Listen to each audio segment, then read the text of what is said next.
ಅಲ್ಲ, D K Shivakumar ಅವರು ನಿನ್ನೆ ಒಂದು ಪ್ರಶ್ನೆ ಕೇಳಿದ್ದಾರೆ, ಬಜರಂಗ್ ದಳಕ್ಕೆ ಮತ್ತು ಆಂಜನೇಯ ಏನು ಸಂಬಂಧ ಅಂತ. ರಾಮನಿಗೂ ಹನುಮನಿಗೂ ಏನು ಸಂಬಂಧ ಇದೆ? ರಾಮನಿಗೂ ಹನುಮನಿಗೂ ಏನು ಸಂಬಂಧ ಇದೆ, ಅದೇ ಸಂಬಂಧ ಆಂಜನೇಯನಿಗೂ ಬಜರಂಗದವ್ರಿಗಿದೆ. ಇದನ್ನು ಅರ್ಥ ಮಾಡ್ಕೋಬೇಕು. ಮತ್ತೊಮ್ಮೆ ಭಾವನೆಗಳಿಗೆ ಧಕ್ಕೆ ಮಾಡೋ ರೀತಿಯಲ್ಲಿ ಪ್ರಶ್ನಿಸುವಂಥದ್ದು ಇದು ಸರಿಯಲ್ಲ.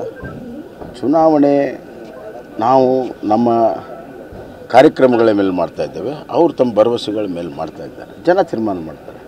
ಅನಷ್ಟಕ್ಕಾಗಿ ಮತ್ತೊಮ್ಮೆ ಕೆದಕಿ ಚುನಾವಣೆಯ ಈ ವಾತಾವರಣವನ್ನು ಒಂದು ರೀತಿಯಲ್ಲಿ ಜಾತಿ ಧರ್ಮ ಕೋಮುಗಳ ಮಧ್ಯೆ ಭಾವನೆಗಳನ್ನು ಕೆದರುವಂಥ ಕೆಲಸ ಕಾಂಗ್ರೆಸ್ನವರು ಮಾಡೋದು ಬಿಡಬೇಕು. ಇದು ಅವ್ರ ಹತಾಶತನ ತೋರಿಸ್ತಾ ಇದೆ. ಇದು ಅವರ ತುಷ್ಟೀಕರಣ ರಾಜಕಾರಣ ಏನಿದೆ ಅದು ಇದನ್ನೆಲ್ಲ ಕೂಡ ಮಾಡೋಕ್ಕೆ ಹಚ್ಚಿದೆ.